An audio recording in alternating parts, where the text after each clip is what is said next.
how does it feel to know that you have, the coach's trust and the team's trust already, and to, have solidified your position for now?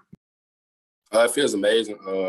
Just coming in as a freshman, just working my way up, just building trust with teammates, coaches, the whole entire staff. Just keeping my head down, keep working, keep grinding, just building trust throughout, and confidence also throughout just the whole time I've been here.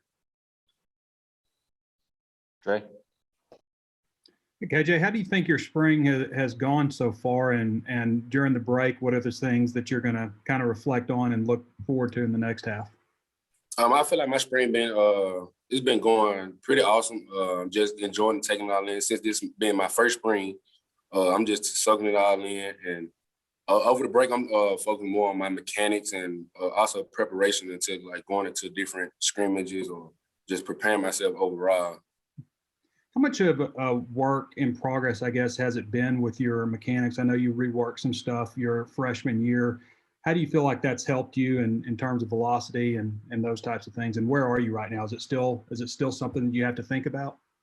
It's sometimes I think about it sometimes just because of me playing in the SEC game, knowing how fast the SEC is and the smaller window that we have to fit the ball into. So basically from a mechanic standpoint, it just basically speed my feet up and just ripping the ball when I have to rip it, or put touch on the ball when I have to put touch on it. Otis.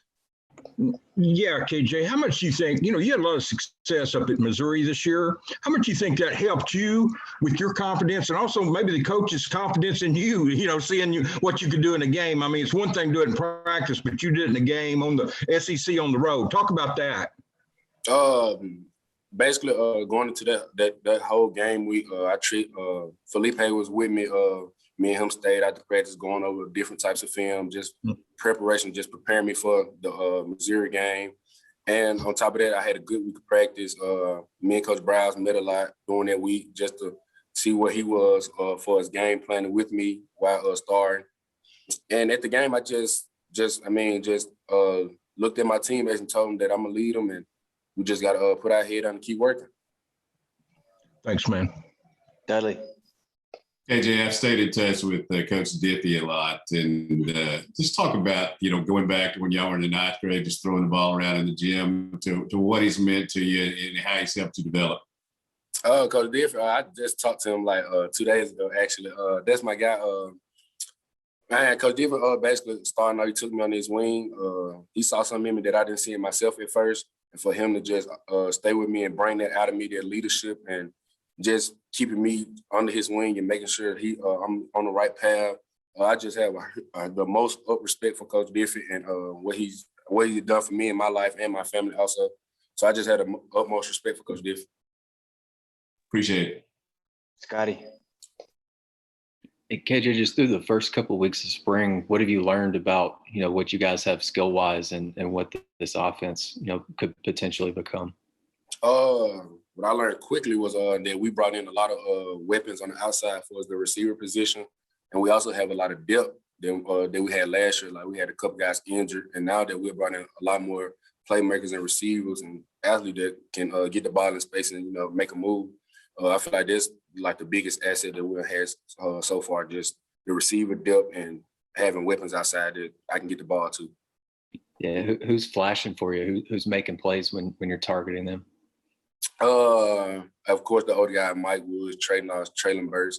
For the young guys, Jaden Wilson, Keith Tron is coming along. He's coming off of the knee surgery.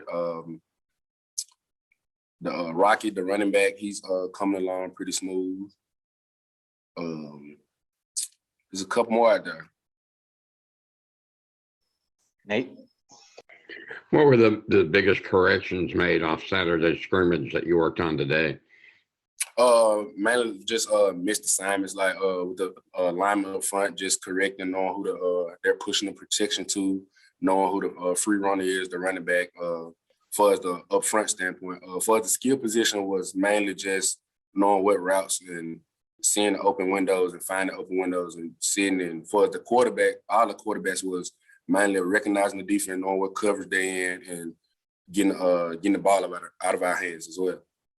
Also, as a running quarterback, are the scrimmages kind of frustrating with the whistles where you're not sure, what happens? It's very frustrating because I mean sometimes the defense don't even get close to you and they blowing it dead, so it kind of get frustrating and mess with you a little bit mentally because I mean in the game you're like you want to treat the scrimmage as a game, so by them blowing it dead and they getting close to you and stuff like this, it's pretty frustrating. Thank you. Hutch?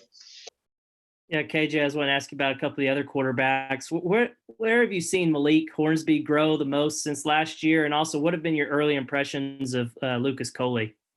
I'm starting Malik. He's grown tremendously far as getting more involved in the playbook and knowing what's going on.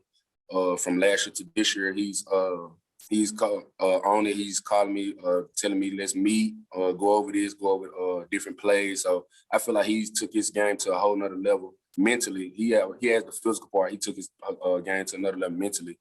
And as far as Lucas is coming along well too. He's a pretty fast learner. He also is like a sponge. He's soaking it all in from the older guy, me, John, Steve, and guys that have been here and know how the SEC works. So he's soaking it all in. He's a pretty fast learner. Also, Kay Renfro is another one that's a pretty fast learner. He's coming along. They're all taking their game. We all have the physical aspect of the game. So for us as a quarterback room, we all just taking the mental, just breaking the game down mentally.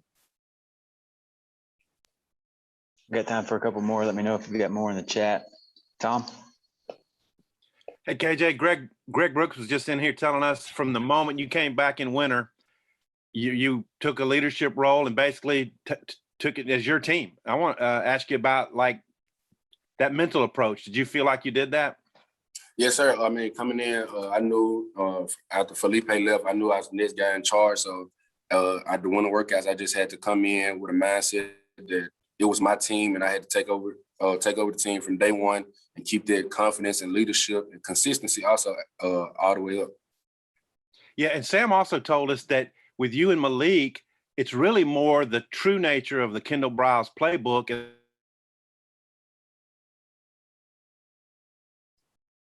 He kind of froze up on me. Not kind of. He is definitely frozen. Tom, we'll come back. Nikki? Yeah, Coach Pittman told us that, Rocket brings a different element than some of the other running backs that you guys have in the room. What have you seen that he brings? And then how good is he in, catching the ball as well, considering they brought him in as a receiver? Oh, yeah, Rocket, he has pretty good hands catching the ball out the backfield. Also, Traylon Smith, he's pretty small, kind of shifty back. With Rocket coming in, and his bigger body, more explosive also, and he can make moves in open field too. So by bringing him in, he's just a great athlete. I mean, he can do it all. He can catch, he can run, he can block. So, I mean, that was a great asset for him, for us bringing him in.